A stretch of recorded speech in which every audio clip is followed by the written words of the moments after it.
لیکن ڈاکٹر ذاکر نائک کو بھی چاہیے تھا کہ تھوڑا سا تحمل سے سوال کرنا چاہیے تھا، مگر چلو ہر کسی کی اپنی اپنی فہم ہوتی ہے۔ ہاں تو میں بات کرنا چاہ رہا تھا کہ ڈاکٹر ذاکر نائک جو ہیں وہ بظاہر درس نظامی والے عالم نہیں ہیں، وہ صرف مختلف مذاہب کی کتابیں پڑھ کر وہ اتنے قابل بنے ہیں، اور بیسیکلی وہ MBBS ڈاکٹر ہیں اس لیے۔ لیکن ایک بات کہ لمحہ فکریہ میں اپنے علماء اہل سنت کو یہ اس بات پر انہیں ضرور جو ہے نا کروں گا تھوڑی سی تنقید، کہ ایک غیر عالم شخص کتابوں کے مطالعہ کرنے سے اور اپنی اکیڈمی بنانے سے وہ اتنا قابل ہو گیا ہے کہ دنیا کے مختلف ممالک میں اس کا پروگرام دیکھا بھی جاتا ہے، اور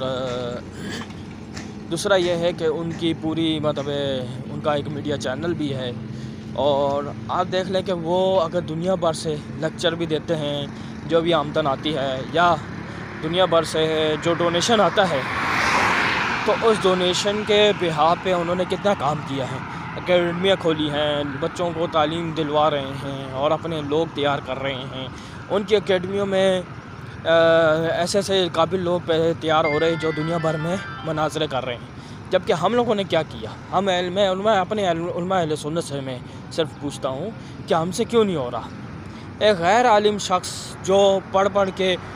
مطالعہ کر کے خالی اتنی پاور شخصیت بن گیا کہ دنیا بھر میں مناظرے کر رہا ہے، اور اپنے اکیڈمی میں ایسے لوگ تیار کر رہا ہے جو دنیا بھر میں دوسرے مذاہب کے لوگوں سے مناظرے کر رہا ہے،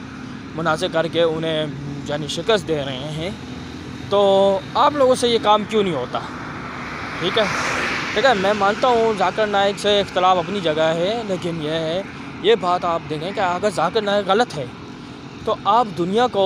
اور دنیا کے انسانوں کو اور مسلمانوں کو ان کے مقابلے میں کوئی نئی شخصیت تو تیار کر کے دو، ٹھیک ہے، تاکہ ان کو غلط ہم کہتے ہیں۔ دیکھیں آج پڑھا لکھا طبقہ ہے نا، ان کے طرف مائل کیوں ہے؟ کیونکہ وہ ہر بات علمی بات کرتا ہے، ہر بات دلائل سے بات کرنے کی کوشش کرتا ہے، علمی دلائل سے، ٹھیک ہے۔ آپ لوگوں نے آج تک کیا ہے؟ میں بات بری لگ رہی ہوگی، معذرت ہے، لیکن یہ ہے کہ حقائق یہ ہیں کہ آپ لوگوں نے توجہ ہی نہیں دی۔ دین کا اتنا بیڑا غرق ہو گیا پاکستان میں، آپ لوگ بیٹھے ٹھنڈ رکھ کے۔ یہ تو بھلا ہو کہ امام خادم حسین رضوی رحمۃ اللہ علیہ کا، کہ جنہوں نے زیادہ تر پاکستان کی نوجوان نسل کا اور عوام کا دل جو ہے عشق مصطفیٰ صلی اللہ علیہ وسلم کی طرف مائل کر دیا، اور عشق مصطفیٰ کو بڑے احسن طریقے سے قرآن و سنت کی روشنی میں، صحابہ اور اہل بیت کی تعلیمات کی روشنی میں انہوں نے بڑے خوبصورتی سے دلوں میں عشق رسول صلی اللہ علیہ وسلم کی شمع کو روشن کر دیا۔ ورنہ آج تک اس حساس موضوع کو سمجھنا بہت مشکل تھا، مگر اللہ ہی بچائے۔ تو علماء اہل سنت کو بھی چاہیے کہ ہمیں بھی کام پہ توجہ دینی چاہیے۔ ہمارے یہاں پہ ہو کیا رہا ہے؟ ڈاکٹر ذاکر نائک کو چلو دنیا بھر سے ڈونیشن ملتا ہے، جو لیکچر کے پیسے ملتے ہیں وہ اپنے ادارے پہ خرچ کرتا ہے اور لوگوں کے لیے اکیڈمیاں بنا رہا ہے، ٹھیک ہے، ہر مند میں بہت سے کام کر رہا ہے۔ ہمارے یہاں پہ دنیا بھر سے جو ہمارے ملک کے جو مولوی صاحبان ہیں زیادہ تر، اور جو پیر صاحبان ہیں گدی نشین، وہ یورپ کے دورے جو کر کے آتے ہیں نا، وہاں سے ڈالر اور یورو جو ملتے ہیں، پاؤنڈ ملتے ہیں، تو اس سے آ کے یہاں کے کروڑوں کی پراپرٹیاں خرید رہے ہیں، کروڑوں کی گاڑیاں خرید رہے ہیں۔ اور ہمارے یہاں پہ آگرہ تاج میں مقامی کراچی آگرہ تاج میں مقامی مسجد ہے، تو پہلے اس کا باپ مفتی صاحب جو ہے نا امام تھے، اب اس کا بیٹا ہم پر مسلط ہے۔ تو ایک بھائی جو ہے یورپ میں یعنی برطانیہ میں ہوتا ہے، تو وہ وہاں سے لوگوں سے چندہ وغیرہ مانگ کے کہ دین کے نام پہ چندہ مانگتے ہیں، تو یہاں وہ یہاں اس کی جو ہے نا جو یہاں پر مسلط مولوی ہے، جو وہ یہاں پر جو ہے ہر 6 مہینے بعد اس کی نئی گاڑی، سال میں 2 بار نئی گاڑیاں لیتا ہے،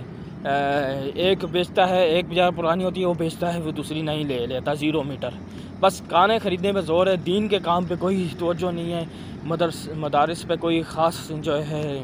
توجہ دی جائے، لوگ تیار کیے جائیں، عالم تیار کیے جائیں، حافظ تیار کیے جائیں، مگر ایسی کوئی توجہ نظر نہیں آ رہی۔ تو میں علماء اہل سنت سے کائنی درخواست کرتا ہوں کہ وہ دین کے معاملے میں سخت توجہ دیں، اور جو مولوی صاحبان جو دنیا یعنی دین کے نام پر جو ہے نا وہ عیاشیاں کر رہے ہیں، تو ان پر ذرا کڑی قسم کی چھترول کریں۔ تو میری یہ تنقید تمام علماء اہل سنت میں نہیں ہے، میں جو جید علماء کرام ہیں میں ان کی عزت کرتا ہوں، لیکن بعض اوقات جو ہمارے یہاں پہ خطیب صاحبان ہیں اور چھوٹے لیول کے جو ہیں وہ تو عیاش قسم کے لوگ ہیں زیادہ تر، وہ امیروں کے ساتھ تعلقات انہوں نے بنائے ہوئے ہیں اور جو امیروں کی عزت کرتے ہیں، اور جو غریب کے ساتھ جو ہے نا ان کا رویہ بہت ہی غیر مناسب ہوتا ہے۔ اللہ تعالی ہمیں دین کا کام کرنے کی توفیق عطا فرمائے، آمین۔